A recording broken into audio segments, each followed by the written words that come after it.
في زمن نهاية الأسرة التاسعة عشرة وسط القلاقل والمؤامرات، برز اسم الملكة توسر، التي أصبحت واحدة من القلائل في تاريخ مصر القديمة ممن تولين الحكم كفرعون. كانت توسرة زوجة الفرعون الثاني، ولما مات لم يكن هناك وريث جاهز للحكم، فقررت أن تحمي العرش وأن تقود البلاد بنفسها. بدأت أولاً بالوصاية على العرش، لكنها بمرور الوقت لبست التاج وحكمت بصفتها فرعوناً كاملاً، واعتبرت نفسها ابنة وحاكمة مصر العليا والسفل.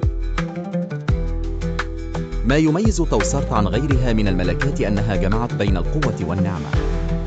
كانت شجاعة في قراراتها، وأثبتت أنها قادرة على الحكم كأي ملك، بل ربما أقوى.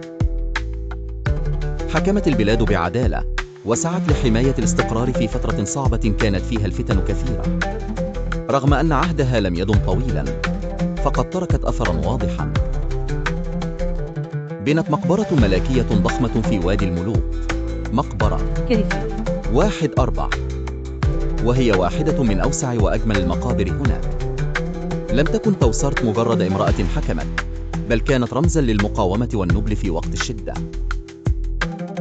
صورتها في النقوش بملامح مصرية أصيلة وبشرة فاتحة تعكس انتماءها لدماء وادي النيل.